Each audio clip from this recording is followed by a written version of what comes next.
안녕하세요. 신한드론 아카데미의 이상현 원장입니다. 자, 오늘 준비한 컨텐츠는요, 드론 자격증 취득을 위해서 필기 공부를 열심히 하고 계신 분들을 위해서 도움이 되고자 이 영상을 준비를 했고요.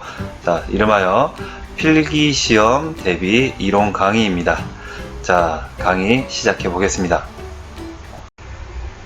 자, 여러분들이 응시하고자 하는 시험의 정확한 명칭은요, 초경량 비행장치 무인 멀티콥터 필기시험입니다. 자, 이번 1차 시에서는요, 멀티콥터의 비행 이론에 대해서 알려드릴 거고요. 자, 초경량 비행장치 무인 멀티콥터 필기시험은요, 총 4가지의 과목으로 구성이 되어 있습니다. 첫 번째, 무인 비행장치 운용 및 안전관리. 두 번째, 항공 역학. 세 번째, 항공기상. 네 번째, 항공 관련 법규로 구성이 되어 있습니다. 그 중에서 이번 차시에서 여러분들께 강의할 내용은요, 비행 이론에 대한 내용이고요. 무인 멀티콥터의 개요부터 무인 멀티콥터의 비행 원리까지 한번 알아보도록 하겠습니다. 첫 번째, 무인 멀티콥터의 개요입니다. 자, 용어부터 살펴보겠습니다. 무인 멀티콥터를 지칭하는 용어들이 뭐가 있을까요? 자, 가장 여러분들이 많이 들어보셨던 드론. 드론은 1970년대부터 미국에서 군사 용도로 개발이 되어서 그때부터 드론이란 용어로 부르기 시작을 했고요. 자, 현재에는 프로펠러가 3개 이상, 4개, 6개, 8개 이렇게 있는 그런 멀티콥터들을 주로 드론이라고 지칭을 하고 있습니다. 자, 시험에는 안 나오고요. 자, UAV, Unmanned Aerial Vehicle의 약자이고요. 주로 고정익기를 지칭하는 용어로 현재 많이 사용되고 있습니다. 자, 그럼 시험에 나오는 건 뭐냐? RPAS라는 용어가 나옵니다. RPAS는요, Remoted Piloted Aircraft System의 앞글자를 따서 약자로 나타낸 것이고요. 자, 이게 왜 시험에 나오느냐? 국제민간항공기구에서 공식 용어로 채택하여 사용하고 있기 때문에, 자, 시험 문제 내기 좋죠. 그래서 시험 문제는 이렇게 나옵니다. 다음 중 드론을 지칭하는 용어 중에 국제민간항공기구에서 공식 용어로 채택하고 있는 것은 무엇이냐? 자, 그러면 여러분들은 RPAS를 선택하시면 되겠습니다. 자, 무인기의 종류입니다. 이거는 시험에는 안 나와요. 하지만 여러분들이 상식적으로 알고 계셨으면 하는 바람에 자, 올려드립니다. 무인 멀티콥터, 여러분들이 흔히 보는 그 드론 멀티콥터의 형태이고요. 무인 비행기, 비행기의 형태죠. 무인 헬리콥터, 자, 여러분 이런 거 보셨나요? 틸트 로터 무인 항공기입니다. 자, 프로펠러가 헬리콥터처럼 상방으로 향하게 되어 있고요. 자, 이 틸트 로터 무인 항공기는 뭐냐면, 이륙할 때는 헬리콥터처럼 제자리에서 이륙하고 일정 고도로 올라간 이후에는 다시 비행기처럼 이 프로펠러가 앞으로 내려오게 됩니다. 그래서 비행기처럼 기동을 할 수 있는 형태가 틸트 로터 무인 항공기입니다. 자, 다음은 동축 반전형 무인 헬리콥터인데요. 여러분들이 일반적으로 보셨던 이런 헬리콥터의 모양과 다른 점 발견하셨나요? 자, 바로 자, 메인 로터, 이 헬리콥터 위에 있는 메인 로터가 2개입니다. 자, 그런데 동축 반전형 무인 헬리콥터는 메인 로터가 상하부에 2개로 구성되어 있고 상부와 하부의 회전 방향이 서로 반대 방향입니다. 헬리콥터는 로터가 회전하는 방향과 반대 방향으로 반토크라는 게 생기는데요. 자, 동축 반전형 무인 헬기는 상하의 메인 로터가 서로 반대 방향으로 돌기 때문에 반토크가 서로 상쇄되는 원리입니다. 그래서 이 꼬리 쪽에 있는 테일 로터가 없어도 기동을 할 수가 있는 것입니다. 다음 멀티콥터의 형태에 따른 분류입니다.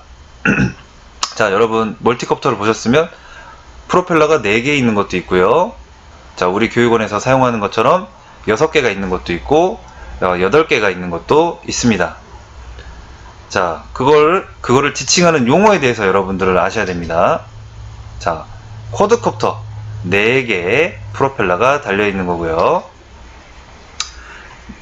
자, 헥사콥터는 6개의 프로펠러가 달려 있습니다. 다음 옥토콥터, 자, 8개의 프로펠러가 달려 있습니다. 자, 시험에 나오는 내용은 다음 멀티콥터 중 프로펠러가 4개인 것은 어떤 형태라고 하느냐, 또는 6개인 것은 어떤 형태라고 하느냐, 또는 8개인 것은 어떤 형태라고 하느냐, 이런 문제들이 나와요. 자, 쉽죠? 자, 그때는 4개일 때는 쿼드콥터, 6개일 때는 헥사콥터, 8개일 때는 옥토콥터라고 선택을 하시면 됩니다. 자, 그런데 여기서 시험에 나오진 않지만 나중에 실기시험에 응시하실 때는 구술시험이라는 걸 보는데요. 구술시험에서는 이거와 관련돼서 물어봅니다. 자, 쿼드냐, 헥사냐, 옥토냐 라고 물어보기도 하고요. 모터의 번호를 물어봅니다. 모터의 번호는 어떻게 정해지냐면요, 쿼드콥터 형태를 보시면요, 이런 X자형도 있고 십자가 형태의 쿼드콥터도 있습니다. 자, 기준을 알려드릴게요. 이렇게 전방이 V자로 되어 있는 형태일 때는요, 12시 방향 우측이 1번 모터입니다. 그리고 반시계 방향으로 순서대로, 자, 12시 방향 우측이 1번 모터, 2번, 3번, 4번 모터가 되고요. 자, 이렇게 십자가 형태, 전방에 모터가 하나인 형태에서는 어떻게 모터 번호를 지칭하느냐. 자, 12시 방향이 1번입니다. 그래서 반시계 방향으로 1번 모터, 2번 모터, 3번 모터, 4번 모터라고 지칭을 합니다. 자, 우리 교육원에서는 헥사콥터를 사용하는데요. 헥사콥터에 보시면 이렇게 전방이 V자로 되어 있는 이런 형태의 드론을 사용합니다. 자, 그러면 1번 모터는 어딜까요? 여러분 이제 아시겠죠? 12시 방향의 우측에 있는 모터가 바로 1번입니다. 그래서 1번 모터, 2번 모터, 3번 모터, 4번, 5번, 6번 모터가 되겠습니다. 이거는 나중에 실기시험에서 구술시험 볼 때 자주 물어보는 그런 사항들이기 때문에요. 자, 암기를 해두시는 게 좋겠습니다. 자, 그리고 여기서 한 가지 더 말씀드려야 될 게, 나중에 항공 역학 부분에서 다시 말씀드리겠지만, 자, 드론들의 형태를 보면요, 자, 여기 프로펠러의 회전 방향을 나타내고 있는데요. 자, 반시계 방향으로 회전하는 거 한 쌍, 쿼드콥터에서요. 시계 방향으로 회전하는 거 한 쌍. 자, 헥사콥터를 보시면요, 반시계 방향으로 회전하는 거 3개, 시계 방향으로 회전하는 거 3개. 자, 옥토콥터도 마찬가지입니다. 시계 방향과 반시계 방향으로 회전하는 모터의 개수가 같아요. 자, 아까 동축 반전형 헬기에서 잠깐 말씀드렸죠. 회전 방향이 반대인 모터가 쌍을 이루고 있습니다. 왜 쌍을 이루느냐? 바로 반토크라는 것을 상쇄해 주기 위해서, 자, 이렇게 모터의 회전 방향이 각각 쌍으로 되어 있습니다. 다음 넘어갈게요. 무인 멀티콥터의 구조와 기능으로 넘어가겠습니다. 여기서 일단 처음에 아셔야 될 게, 각 부품을 지칭하는 용어를 아셔야 되겠죠. 자, GPS 안테나입니다. 하얀 게 대에 올라와 있고 하얀 GPS 안테나가 위치해 있습니다. 다음은 프로펠러고요. 이건 다 아실 거고, 프로펠러를 돌려주는 모터가 있고요. 그 다음에 모터와 프레임을 지지를 해주는 암이 있습니다.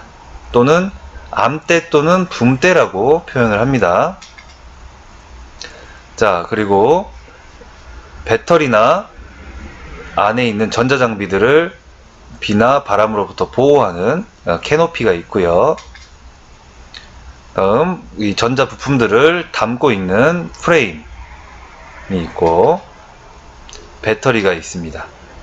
그 다음에 이착륙 때 쓰는 랜딩 스키드가 있습니다. 조종기에 대해서 알려드릴게요. 조종기는 시험에는 나오진 않지만, 그런데 여러분들이 아시면 나중에 실기 시험을 준비하러 교육원에 오실 때 이런 조종기의 어떤 명칭에 대해서 헷갈리지 않고, 자, 우리 교육원에서 쓰는 후타바 14SG라는 제품인데요. 자, 전원 스위치가 가운데 있고요. 조종기나 기체의 상태를 알려주는 LCD 창이 있습니다. 그리고 전파를 수신기까지 보내주는 안테나가 있고요. 자, 조종을 할 수 있는 스틱이 좌우에 하나씩 있습니다. 그리고 뿔처럼 많이 나와 있는 거 있죠? 이걸 토글 스위치라고 하는데요. 토글 스위치는 각각 키마다 어떤 임무를 할당해서 키를 변경시켰을 때 드론이 등록된 임무를 수행할 수 있게 만들어줍니다. 자, 이건 다이얼 스위치인데요. 다이얼 스위치는 양을 조절하는 스위치입니다. 그래서 어떤 회전 각도를 설정한다든지 어떤 분사량을 조절한다든지 그런 역할을 하게 됩니다. 자, 조종기에서 보내주는 신호는요, 이런 수신기에서 받게 되어 있습니다. 일반적으로 수신기는 이렇게 생겼습니다. 자, 여기 드론 한 대가 있는데요. 이 드론을 분해를 해 보겠습니다.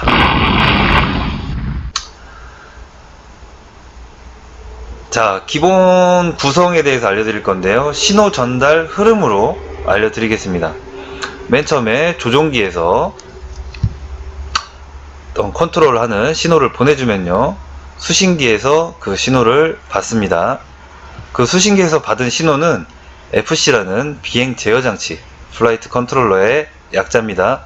FC로 정보가 전달이 되면 FC에서는 ESC, 모터와 연결되어 있는 ESC로 신호를 주게 되고, ESC에서는 FC에서 받은 신호대로 모터의 출력을 조절해줘서 프로펠러가 많이 회전하거나 적게 회전하게 제어를 하는 역할을 합니다. 기타 구성품으로는요, 드론이 날기 위해서 필수적인 배터리가 있을 거고요.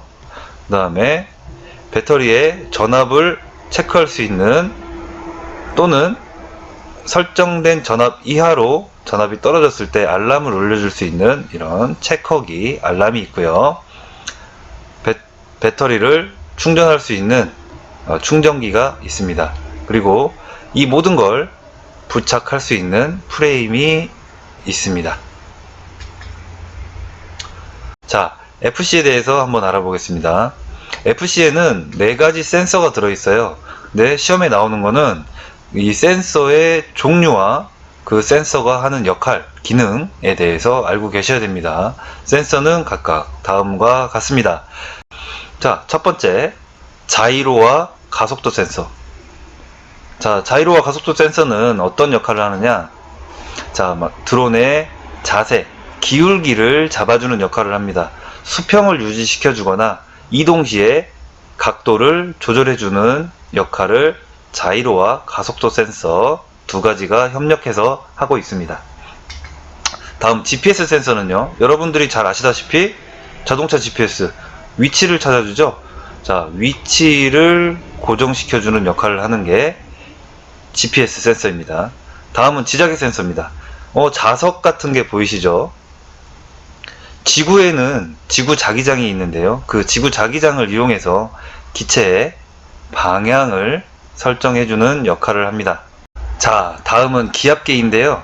기압계는 낮은 지대와 높은 지대에 기압의 차이가 있다는 것을 이용해서 드론의 고도를 제어를 하는 역할을 합니다. 가만히 띄워놓으면 항상 같은 고도를 유지할 수 있게 만들어주는 역할을 합니다.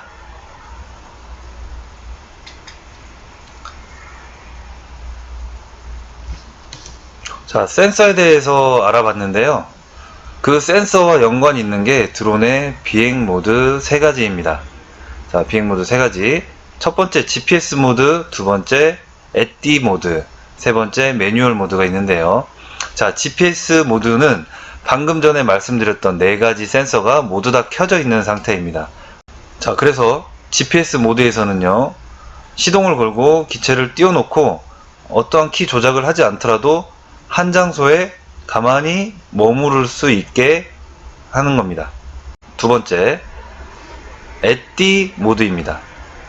자세 제어 모드라고도 하는데요. 자세 제어 모드에서는 2가지 센서가 꺼집니다. GPS와 지자계 센서가 작동을 하지 않는 상태가 되고요. 그러면 어떻게 될까요, 여러분?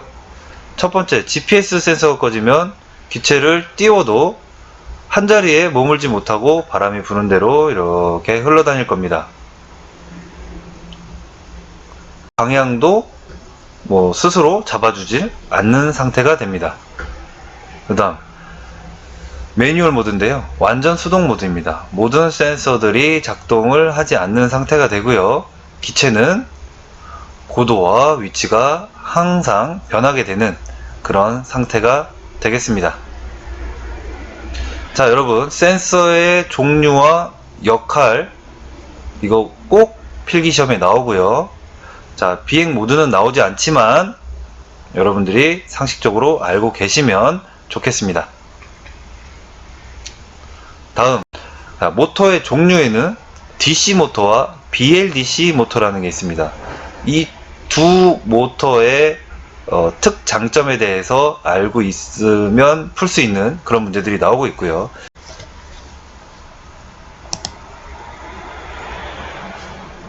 자, DC 모터는요,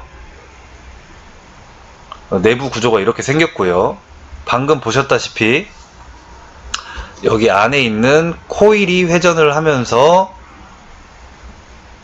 모터의 회전을 만들어내는 겁니다. 자, 다시 한번 보여드릴게요. 코일이 회전하면서 모터의 회전을 만들어내고 있습니다. 그런데 여기서 보셔야 될 게 DC 모터는요, 이 전류를 주는 쪽에 브러쉬가 달려 있습니다. 이 브러쉬를 통해서만 이 코일에 전류가 흐를 수 있게 되어 있는데요. 자, 브러쉬가 전류를 주기 위해서는 이 회전자에 닿아 있어야 됩니다. 그렇기 때문에 이 회전을 할 때 스파크가 생긴다든지 분진이 생기는 그런 단점이 있습니다. 그에 반해 이제 BLDC 모터를 한번 보실게요. 자, BLDC 모터는요, 세 축의 코일이 있는데 이 세 축의 코일의 전원을 계속 바꿔주면서 N극과 S극이 계속 바뀌죠. 그러면서 외부에 있는 이 영구 자석이 돌 수 있게 만들어 놓은 겁니다. 이렇게 이 그래프를 보시면 전류가 계속 바뀌고 있습니다. 그럼 이 세 개의 상이 있고요. 전류가 들어가고 있는 축 두 축, 전류가 없는 축 한 축이 있습니다. 그래서 항상 플러스 마이너스가 계속 바뀌게 됩니다. 플러스 마이너스가 계속 바뀌기 위해서는 어떤 장치가 필요한데요. 그 장치를 바로 ESC라고 합니다. 우리나라 말로는 변속기인데요. 자, BLDC 모터에는 변속기가 필요하다 라는 겁니다. 자, 그러면 DC 모터와 BLDC 모터의 장단점에 대해서 알아보도록 하겠습니다. 자, 왼쪽에 있는 게 DC 모터이고요. 오른쪽에 있는 게 BLDC 모터입니다. 자, DC 모터의 장점을 보시면요. 자, 구조가 단순하다는 장점이 있습니다. 그에 반해 단점은 자, 브러쉬가 필요하기 때문에 브러쉬가 마모가 된다는 거고요. 그리고 브러쉬가 이 회전자에 닿아 있기 때문에 소음이 발생합니다. 그리고 브러쉬가 마모가 되면 그 브러쉬를 교체를 한다든지 그런 유지 보수가 필요하다는 단점이 있습니다. 그에 반해 BLDC 모터는요, 반영구적 수명을 갖고 있다고 해요. 그리고 상대적으로 저소음이면서 기계적으로 효율성이 DC 모터보다는 좋다고 합니다. 단점으로는요, 전류를 계속 변경시켜 줘야 하기 때문에 그거에 따른 ESC 변속기가 필요하다는 겁니다. ESC는요, Electrical Speed Controller의 약자입니다. 자, 다음 배터리입니다. 주로 드론 이 멀티콥터에 쓰는 배터리는요, 거의 대부분 리튬 폴리머 배터리를 많이 씁니다. LiPo라고 되어 있죠. 리튬 폴리머 배터리고요. 리튬 계열이고요. 자, 보면은 리튬 폴리머 배터리는 이 셀 개념을 가지고 있습니다. 이 사진에 보시는 것과 같이 한 셀, 두 셀, 세 셀. 이거는 현재 3셀 배터리이고요. 여기 보시면 2200이라고 되어 있는 거는요, 배터리의 전기 용량입니다. 2200mAh고요. 그 다음에 배터리의 전압 11.1V라고 되어 있죠. 그 다음에 디스차지 레이트 25C라고 되어 있는데요, 우리나라 말로는 방전율이라고 합니다. 방전율이 높으면 순간적으로 많은 전력을 줄 수 있다는 뜻입니다. 아까 셀의 개념을 갖고 있다고 말씀드렸는데요, 한 셀당 전격 전압은 3.7V이고요. 기준 전압이라고 합니다. 전격 전압 또는 기준 전압 3.7V. 자, 만충시 충전을 해서 만충이 되면 한 셀당 4.2V가 됩니다. 그래서 이 사진에 나와 있는 것과 같이 이건 3셀 배터리죠. 3셀이니까 전격 전압은 3.7 곱하기 3 하면 11.1V가 나오게 되는 겁니다. 11.1V가 나오게 되는 거고요. 이 배터리를 안전하게 사용하는 방법에 대해서 관리 방법이라든지 충전 방법, 그 다음에 폐기할 때는 어떻게 해야 되는지, 장기 보관해야 될 때는 어떻게 해야 되는지, 이러한 문제들이 나오고 있는데요. 한번 하나씩 살펴보겠습니다. 자, 사용 온도는요, 마이너스 10도에서 40도 범위에서 사용을 해라 라고 되어 있고요. 자, 과방전 되지 않도록 관리를 해라. 그러니까 과방전 되면 어떻게 될까요? 배터리가 부풀어서 못 쓰게 된다든지, 충전을 하더라도 제 전압이 나오지 않게 된다든지 하는 문제점들이 생길 수 있기 때문에요, 꼭 저전압 알람을 설치하든지 LED로 저전압 상태를 표시해 줄 수 있게끔 설정을 해서 사용하셔야 됩니다. 다음, 급속 충전은 하지 말아라. 급속 충전을 하게 되면 배터리의 수명을 단축시킨다고 합니다. 다음에 겨울철에는 배터리 효율이 떨어지므로 꼭 보온을 해서 사용하시는 게 좋고요. 여름철에는 충분히 배터리가, 여름철에는 뜨겁죠. 올해 여름에 굉장히 뜨거웠는데요, 여름철에 충전 시에 배터리가 과열되기 쉽기 때문에 충전 전에 사용하게 되면 발열이 됩니다. 그렇기 때문에 충전하기 전에 충분히 냉각을 시켜서 다시 충전을 하는 그런 방식으로 사용을 하셔야 됩니다. 그 다음에 장기 보관 시에는 50% 정도로 충전해서 보관을 해야 되고요. 자, 장기 보관 시에 2주에 한 번은 충방전을 반복해야, 자, 이것도 오래 사용할 수 있습니다. 그래서요, 배터리를 주문해 보시면 항상 약 40에서 60% 정도 사이로 충전이 돼서 배송이 되게 됩니다. 그리고 배터리가 배부름 현상이 있다든지 또는 그 안에 있는 전해질이 새서 흘러나왔다든지 이런 배터리는 사용하면 안 되시고요. 그 다음에 배터리를 폐기할 때는 완전히 방전시켜서 분리 배출 하셔야 됩니다. 자, 드론에 사용하는 배터리의 종류가 아닌 것은 해서 이렇게 나옵니다. 자, 첫 번째 리튬 폴리머 배터리, 다음에 리튬 철, 다음 리튬 이온 배터리, 이런 것들이 리튬 계열로 사용되고요. 니켈 계열이 있습니다. 니켈 수소, 니켈 카드뮴, 니켈 아연, 이렇게 해서 드론에 사용하는 배터리는 여러분들이 꼭 암기를 하셔야 됩니다. 예를 들어서 문제가 이렇게 나옵니다. 드론에 사용하는 배터리, 다음 중 드론에 사용하는 배터리가 아닌 것은, 그래서 NiCd인데 니켈 카드뮴인데 NiCH 이런 식으로 철자만 하나 바꿔서 이렇게 좀 헷갈리게 내고 있습니다. 자, 다음 보실게요. 좀 어렵다면 어려운 내용인데요. 항공역학 부분으로 넘어갑니다. 자, 맨 처음 등장하는 게 날개 이론입니다. 여러분, 이 우측의 사진을 보시면요, 이 헬리콥터의 그 로터, 프로펠러, 헬리콥터는 로터라고 합니다. 이 회전하는 로터를 일부분 잘라 놓은 모습이라고 생각하시면 되겠는데요. 자, 여기 있는 이 단면을 에어포일이라고 합니다.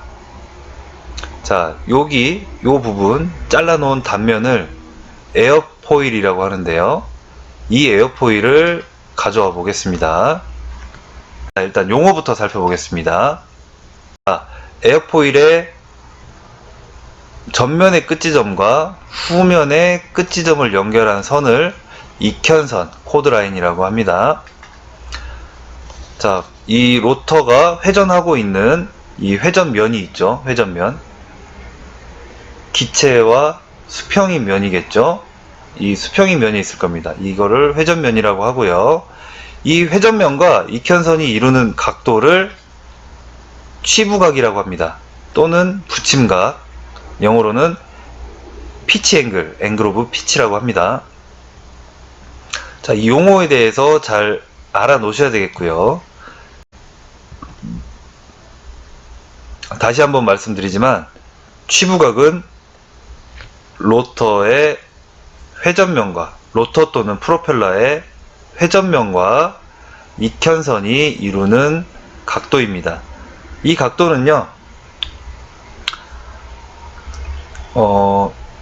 이 각도는 기하학적인 각도입니다. 바람이 불든 안 불든 이 익현선이 일정하다면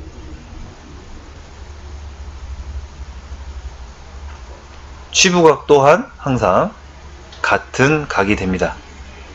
그런데요, 실제로 이 에어포일을 지나는 기류는 어떻게 될까요? 에어포일의 전면부에서 갈라져서 후면으로 이렇게 흐르는 기류가 형성이 될 겁니다. 이거를 이 기류들의 합력을 회전 상대풍이라고 하는데요. 이 회전 상대풍과 익현선이 이루는 각도를 바로 받음각 또는 연각, 앵글 오브 어택이라고 합니다. 이 받음각은 양력을 발생시키는데 중요한 요소입니다. 이 받음각이 커지면 커질수록 일정 부분까지는 양력이 증가해서 떠오르려고 하고요. 받음각이 작아지면 양력이 적게 발생해서 아래로 내려온다든지 추력이 약해지는 그런 현상이 발생하게 됩니다. 자, 여러분, 다음으로는 베르누이의 원리입니다. 자, 베르누이의 원리는 여기서부터 시작합니다. 이런 모양의 호스가 있다고 가정을 하겠습니다. 시작 부분은 얇고 중간 부분을 지나면 이렇게 호스에 지름이 굵어지는 이런 호스가 있다고 생각을 해 보겠습니다. 같은 시간 동안 이 얇은 관이든 두꺼운 관이든 지나가는 물의 양은 같다라는 겁니다. 그렇다면요, 이 얇은 관을 지날 때는 양이 같아야 되니까 물의 속도가 빨라야겠죠. 그 다음에 이 두꺼운 지름이 더 큰 관을 지날 때는 물의 속도가 좀 느려야 됩니다. 상대적으로. 자, 우리가요, 어렸을 적에 호스 가지고 많이 놀아보셨죠? 호스에 있는 물을 멀리 나가게 하려면 어떻게 해야 됩니까? 호스 끝을 잡아서 호스의 지름을 줄여야 되겠죠. 호스를 꾹 누르게 되면 호스 지름이 작아지고 멀리 나가게 되는 그런 원리입니다. 자, 이런 관이 하나 또 있다고 생각해 볼게요. 자, 지름이 큰 부분과 지름이 작은 부분이 있습니다. 여기에 물이 흐른다고 생각해 보면요, 지름이 큰 부분에서는 물이 천천히 흐르고 작은 부분에서는 빨리 흐르고, 다시 광경이 커지는 부분에서는 물이 천천히 흐를 겁니다. 자, 베르누이의 원리는 액체와 기체에서 다 같이 적용이 됩니다. 자, 액체라고 생각하고 강의하겠습니다. 자, 이럴 때요, 물이 천천히 지나가면 물의 운동 에너지는 작아집니다. 그런데 물이 빨리 지나갔을 때는 물의 운동 에너지가 커집니다. 그러면요, 물의 운동 에너지가 이렇게 커지면 상대적으로 이 관을 밀고 있는 물의 압력은 작아집니다. 자, 여기는 물이 지름이 큰 데를 지나가고 속도가 느리죠. 운동 에너지가 작아요. 대신에 이 관을 밀어내는 압력은 큽니다. 이게 베르누이의 원리입니다. 자, 그리고 아까 말씀드렸던 이 물의 속도가 크면 운동 에너지가 크다 그랬죠. 이 압력을 동압이라고 합니다. 동압은 2분의 1 곱하기 로 V 제곱이라는 수식으로 나타내시고요. 여기서 로는 밀도, V는 속도입니다.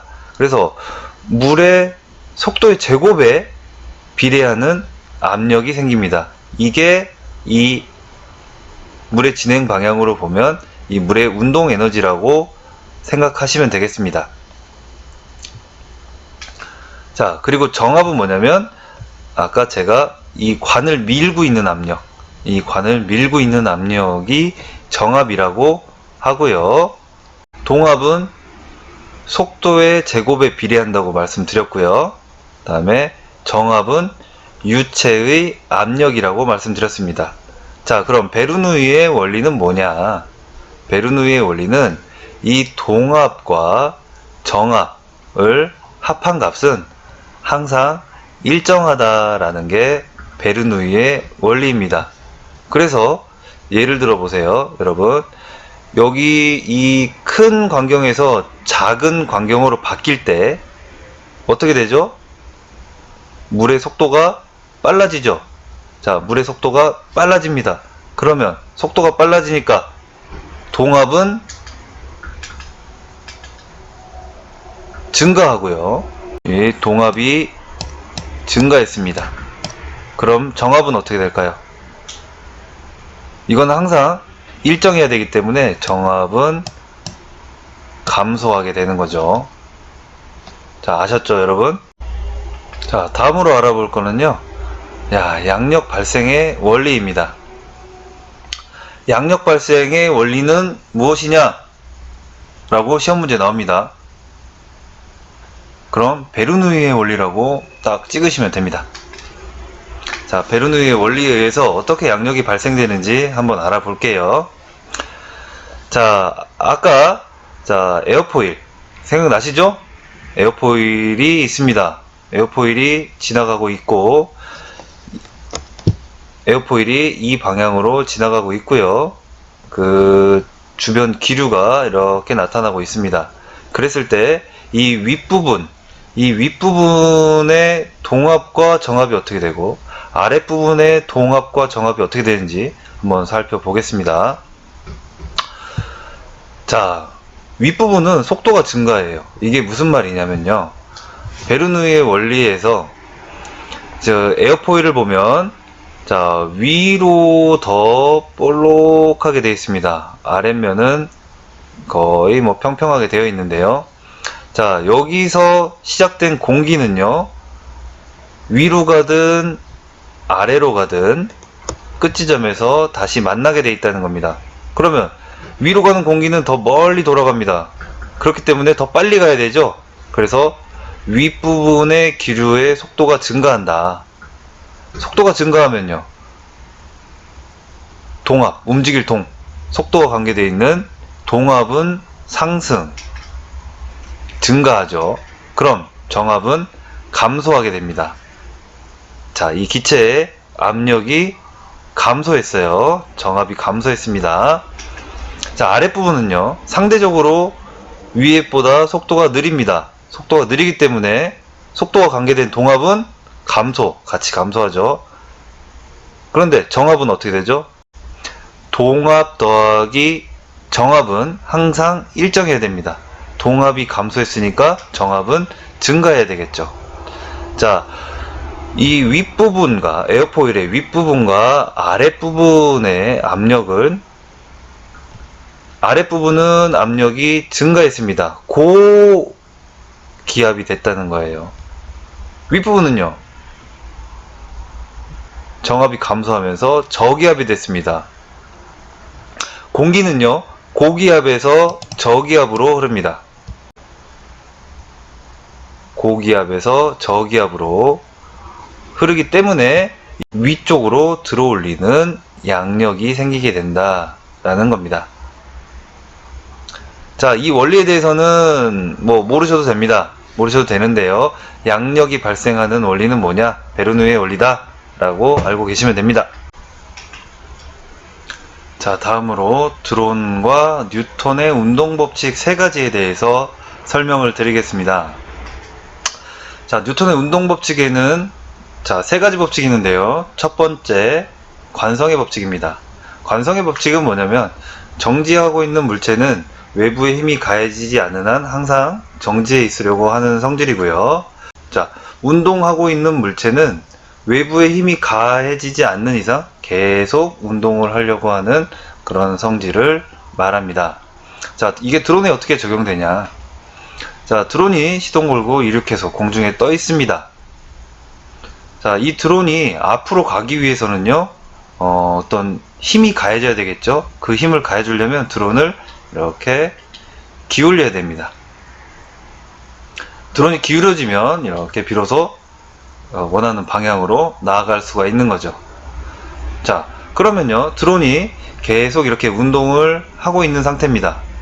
운동을 하고 있는 상태인데, 이 드론을 멈추기 위해서는 어떻게 해야 될까요? 자, 계속 운동을 하고 있는데 드론이 멈추려면요, 브레이킹을 잡아야겠죠. 바로 이렇게 브레이킹을 잡아야 비로소 이렇게 멈출 수가 있는 겁니다. 자, 뉴턴의 운동법칙 두 번째, 가속도의 법칙입니다. 물체가 힘을 받으면 가속도가 생긴다는 건데요. 가속도라는 거는 물체의 속도를 일정하게 늘려주거나 일정하게 줄여주는 역할을 합니다. 전에 공부하신 내용 중에 드론의 비행 모드는 세 가지가 있다고 말씀을 드렸어요. 첫 번째, GPS 모드, 두 번째, 에띠 모드, 세 번째, 매뉴얼 모드. 두 번째, 에띠 모드에서의 기동이 드론의 가속도의 법칙이 적용되는 것과 관련이 있습니다. 자, 어떻게 관련이 있냐면요, 에띠 모드에서는요, 일정하게 이렇게 기울여져 있는 상태가 되면요, 그 방향으로 일정하게 속도가 계속 늘어납니다. 언제까지? 자, 드론이 공기의 저항과 드론에서 발생하는 그 추진력과 같아질 때까지는 계속해서 속도가 늘어나게 됩니다. 자, 이렇게죠. 점점 속도가 늘어나죠. 자, 다음으로 제 마지막 제 3법칙, 작용과 반작용의 법칙입니다. 자, 작용과 반작용의 법칙은요, 두 물체가 있는데요, 한 물체가 이 물체에 힘을 주면 이 물체도 이 물체에 힘을 준다. 근데 그 크기는 같고 방향이 반대인 힘을 준다라는 그런 내용입니다. 쉽게 얼음판에서 아이와 어른이 서로 손바닥을 마주대고 서로 밀어냈어요. 그랬을 때 아이도 뒤로 밀리고 어른도 뒤로 밀리죠. 물론 아이의 몸무게가 작기 때문에 아이가 더 빠른 속도로 밀려나겠지만요. 그게 작용 반작용의 법칙입니다. 자, 이거 예시를 한번 보겠습니다. 자, 다음 이제 나올 내용이요. 테일 로터가 파손된 헬리콥터가 나옵니다. 영상 한번 보실게요.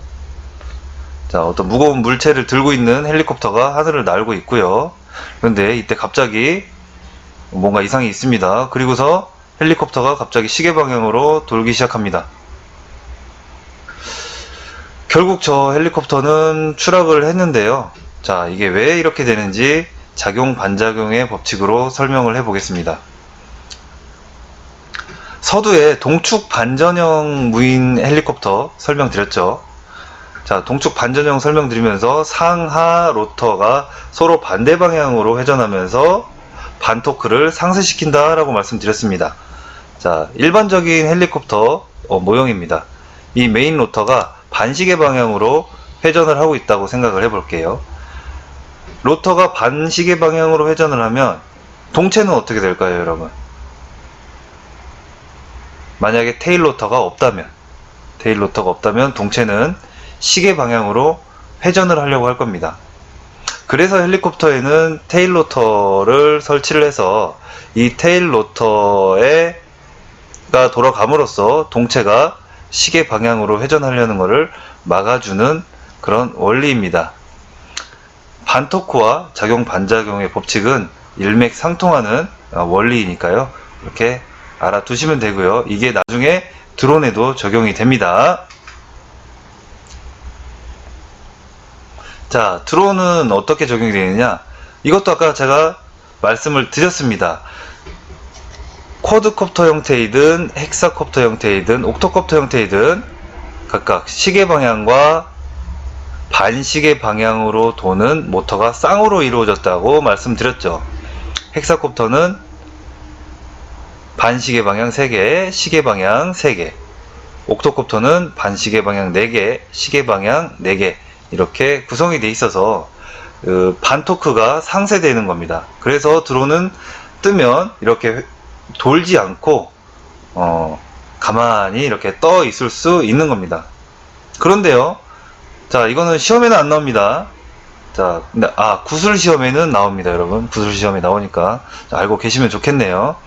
자, 쿼드콥터는요, 만약에 프로펠러 한 개가 망가졌다, 또는 모터가 갑자기 하나가 정지를 했다 라고 하면요, 바로 공중에서 뒤집어집니다.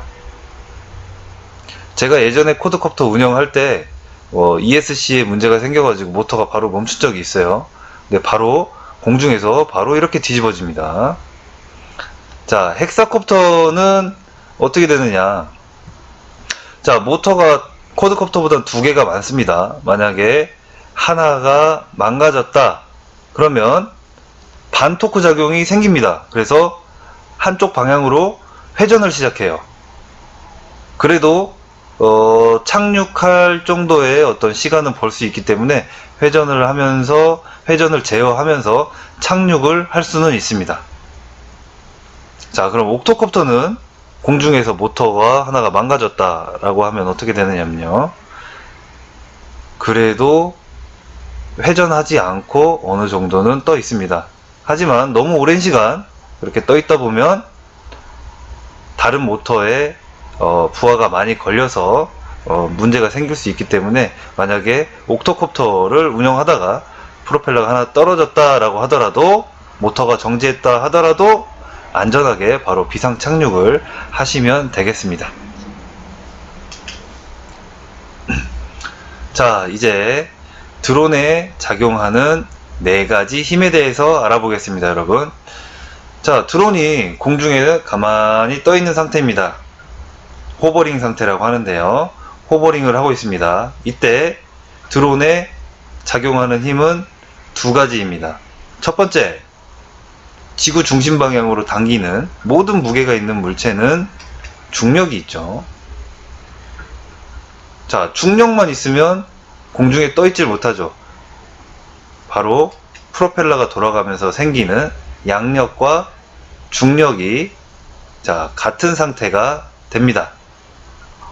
자, 그러면 드론이 이렇게 움직이고 있는 상태라고 가정을 해볼게요. 드론이 이렇게 움직이고 있을 때는요, 계속 움직인다고 가정을 하겠습니다. 그럴 땐 당연히 지구 중심 방향으로 향하는 중력이 있고요. 드론이 기울어짐으로써 생기는 추진력이 있습니다. 프로펠러가 돌면서 생기는 추진력이죠. 이 추진력이요, 두 가지 힘으로 분해가 됩니다. 자, 양력과 추력으로 분해가 됩니다. 양력은 드론이 떠 있으려는 힘이고요. 추력은 드론이 진행 방향으로 나아가려는 힘입니다. 자, 보셨죠? 추력은 진행 방향으로 나아가려는 힘, 중력은 지구 중심 방향으로 잡아당기는 힘, 양력은 위로 올라가는 힘. 그런데요, 드론이 같은 속도로 가만히 가기 위해서는 이 한 가지 힘이 더 있어야 됩니다. 이게 뭐냐면 바로 항력이라는 건데요. 저항이라고 생각하시면 쉽겠습니다. 공기의 저항. 자, 그래서 이 드론에 작용하는 힘은 이렇게 양력, 추력, 중력, 항력, 이렇게 네 가지의 힘이 작용한다. 시험 문제는요, 다음 중 드론에 작용하는 네 가지 힘이 아닌 것은 해서 한 가지를 넣어놓습니다.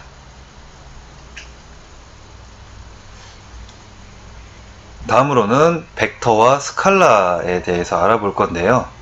자, 벡터와 스칼라의 어떤 예시가 나와 있는데, 이 예시 중에서 시험 문제는 어떻게 나오냐면요, 다음 중 벡터량이 아닌 것은, 또는 다음 중 스칼라량이 아닌 것은 해서 이 중에서 하나를 고르는 문제가 나옵니다.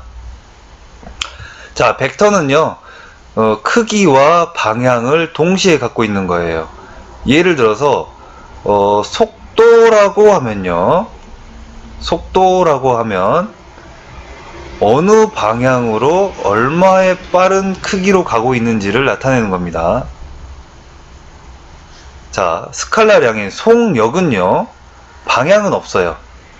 시속 몇 킬로로 가고 있다, 예를 들어서 그런 내용입니다. 방향은 없고 크기만 있는 게 스칼라입니다. 그래서 속도와 속력을 좀 구분할 줄 아셔야 될 거고요. 자, 그 다음에 중량과 질량의 차이점도 아셔야 됩니다. 중량은요, 질량에다가 중력 가속도를 곱한 값입니다. 중력이라는 거는 지구 중심 방향이 있기 때문에, 자, 중량이라는 거는 벡터량입니다. 크기와 방향을 갖고 있고요. 질량은요, 어떤 방향이 없이 항상 일정한 크기를 가지는 그런 값입니다. 다음 가속도, 양력, 항력, 추력 등 이런 것들은 벡터이고요. 속력, 질량, 길이, 넓이, 온도, 부피, 이런 것들은 크기만 가지고 있는 스칼라량입니다. 자, 여러분, 이제 기체의 기동, 드론의 기동에 대해서 알아보겠습니다. 드론이 어떻게 기동을 하는지에 대해서 알아보기 전에 일단 비행기에 대해서 좀 내용을 아셔야 됩니다. 비행기를 왜 아셔야 되냐면요, 드론에 사용되는 그런 용어들이 비행기에서 굉장히 많이 따왔어요. 비행기를 보시면 비행기가 앞, 뒤, 기수가 내려가고 올라가는 거를 피치라고 합니다. 그 다음 좌우로 선회하는 걸 롤이라고 합니다. 그 다음에 기수 자체가 이렇게 돌아가는 거를 요라고 하고 있습니다. 자, 전후는 아까 피치라고 말씀드렸는데요, 드론에서는 피치 또는 엘리베이터라고 합니다. 자, 좌우로 움직이는 롤을 에일러런이라고 합니다. 자, 회전을 하는 요를 러더라고 합니다. 러더. 자, 이게 드론에서는 한 가지가 더 있어요. 스로틀이라고 해서 고도를 상승, 하강시키는, 자, 그런 역할을 하는 게 스로틀입니다. 다시 한번 말씀드릴게요. 전진, 후진은 엘리베이터, 좌우 이동은 에일러런, 회전, 제자리에서 회전하는 기동은 러더, 그리고 상승, 하강은 스로틀이라고 합니다.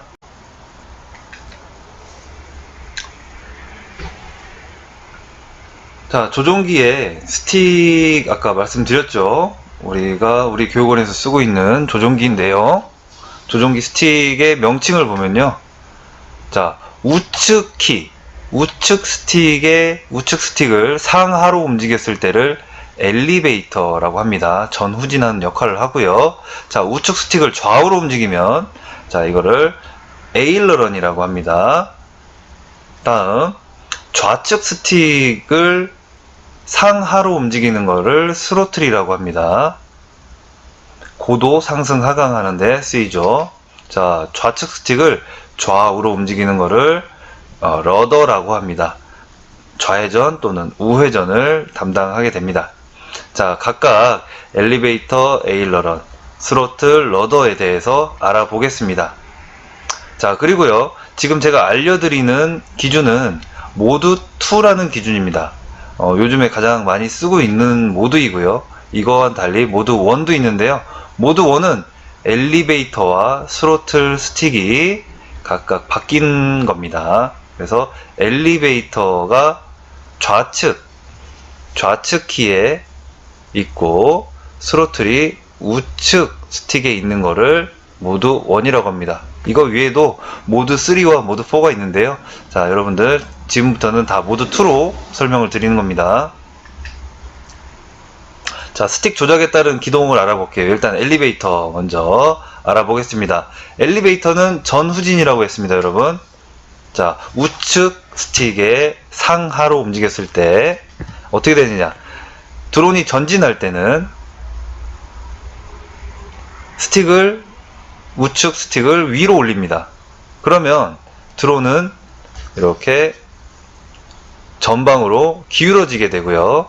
전방으로 기울어지게 되고 전방으로 나아갈 수 있게 됩니다. 자, 이때 이 프로펠러의 속도는 어디가 빠를까요? 자, 이 전방 쪽이 빠를까요? 후방 쪽이 빠를까요? 자, 후방이 들리려면 후방 쪽이, 자, 이렇게 보면 요 빨간색으로 굵게 표시되어 있는 이 후방 쪽이 모터가 빨리 돌아가게 됩니다. 자, 후진할 때는 어떻게 될까요? 후진할 때는 드론이 뒤로 기울어집니다. 뒤로 기울어져서 기동을 하게 되고요. 자, 이때는요, 어떻게 될까요? 전방에 있는 모터가 빠를까요? 후방에 있는 모터가 빠를까요? 자, 전방에 있는 이 모터가 빨리 돌아야 기체의 앞부분이 들리게 되고 뒤로 후진을 하게 되는 겁니다. 자, 어느 방향의 모터가 빠른지 이것까지 다 알고 계셔야 됩니다. 자, 다음 에일러런입니다. 에일러런은 엘리베이터와 똑같습니다. 에일러런은 좌우 이동을 하는 거고요. 직관적으로 되어 있습니다. 우측 키는 전후 좌우입니다. 자, 좌로 이동할 때 에일러런 스틱을 좌로 줍니다. 그러면요, 기체가 좌로 이렇게 기울어지게 되고요. 좌로 기울어지려면요, 이 우측 모터가 빨리 돌아야겠죠? 자, 이 우측에 있는 모터들이 빨리 돌고 좌측에 있는 모터가 저속으로 돌고 이렇게 되면 기체가 좌로 이렇게 기울어져서 좌로 이렇게 이동을 하게 되는 겁니다. 자, 우로 이동 시에는요, 에일러런 스틱을 우로 주게 되고요.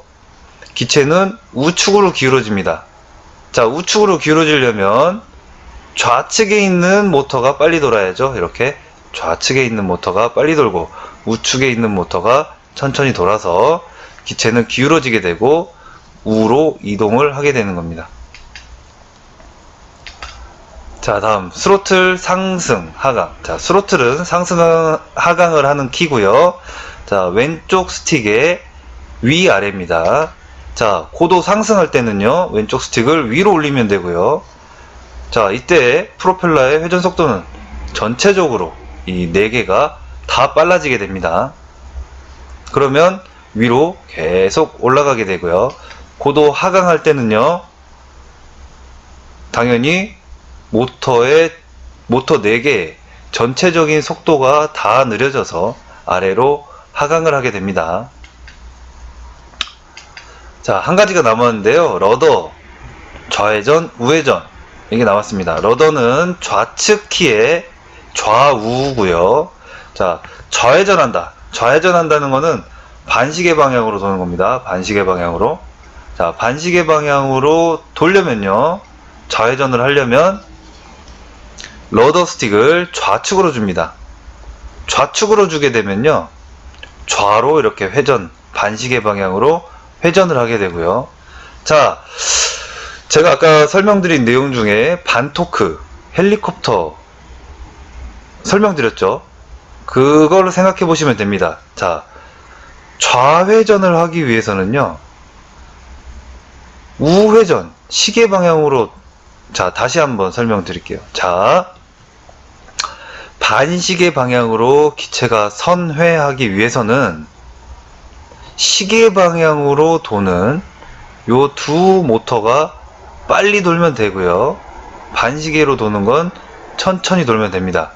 자, 그래서 자, 반시계 방향으로 기체를 선회시키기 위해서는 시계 방향으로 회전하는 모터가 빨리 돌아야 그거의 반토크로 반시계 방향으로 기체가 선회를 하게 됩니다. 반시계 방향으로. 자, 반대의 상황입니다. 자, 러더 스틱을 우측으로 주면요, 기체는 우측으로 선회를 합니다. 우측으로 회전을 합니다. 똑같은 말로 시계 방향으로 회전을 합니다. 자, 시계 방향으로 기체가 회전하기 위해서는요, 반시계 방향으로 도는 모터가 빨리 돌아야 그거의 반토크로 기체는 시계 방향으로 돌게 됩니다. 자, 조금 어려울 수도 있는데요, 여러분 앞에 배웠던 내용하고 지금 내용 상기하면서 천천히 생각해 보시면 그 원리가 이해되실 겁니다. 자, 여러분, 제가 지금까지 1차시 강의로 준비한 내용은 여기까지고요. 자, 이 영상 재밌게 보셨고 도움이 되셨다면 유튜브 구독하기 꼭 눌러주시고요. 그 다음에 좋아요는 따봉, 이거는 영상을 제작하는 저한테 굉장히 큰 힘이 되니까요. 따봉도 많이 눌러주시기 바랍니다. 그리고 궁금하신 사항이라든지 의문점, 그 다음에 강의 내용에 어떤 부족한 점이라든지 더 알려주셨으면 하는 내용이 있으시면요, 아래 댓글로 남겨주시면 친절하게 답변 드리거나 또 뒤에 또 영상을 제작을 해서 알려드리도록 하겠습니다. 자, 지금까지 영상 시청해 주셔서 감사드리고요. 저는 이만 물러가겠습니다. 감사합니다.